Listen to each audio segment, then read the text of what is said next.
waxaa maanta inoo qabsoontay shirkii golaha wasiirada uu daadejinayay ra'iisul wasaaraha waddanka mudane xasan cali kheyre oo u dhacay si internet ah maadaama aanan golaha wasiirada aysan kulan yeelanin muddadii hadda lasoo ramadaanka lagu jiray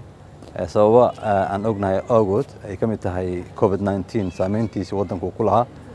ayaa maanta shirka isugu yimid waxaa kaloo la dhageystay wasaaradda caafimaadka wasiiradda iyo xirfadlayaal ay ka mid yihiin takhaatiir oo warbixin guud ka siiyey golaha wasiirada oo aanan ka mid ahayn guddiga ka hortagga COVID-19 meesha ay arrimaha COVID-19 ama cudurka faafa uu maraayo waan ognahay bilihii ugu dambeeyey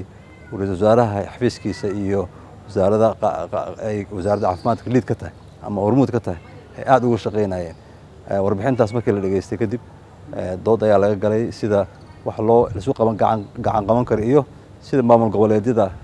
ayagana gacan looga siin lahaa maadaama cudurka hadda sida la aaminsan yahay uu yahay mid ku faafaya maamul goboleedyada qaar ka mid ah kadib waxaa la dhageystay wasiirka maaliyadda iyo wasaaradda maaliyadda oo soo bandhigay dib ugu noqoshada maaliyadda sanadkan oo kadib lagu sameeyey dib u eegis mar walba saacaddan la gaarin dib u eegis lagu sameyn jiray xaaladaha isbedelay oo kale qaarkood taasna waxay wasiirada ku ansixiyeen si aqlabiyad leh waxaa review lagu sameeyey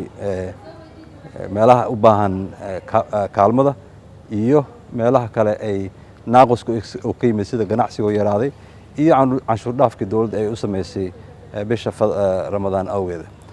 kadib waxaa golaha wasiirada u ansixiyey xafiiska statistikada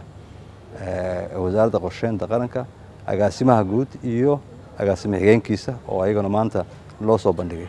waxaa kaloo sidoo kale wasaaradda ay arrimaha gudaha ay soo bandhigtay xubin ka maqnayd inay buuxiso guddiga doorashooyinka qaranka oo iyadana maanta loo ansixiyey wasaaradda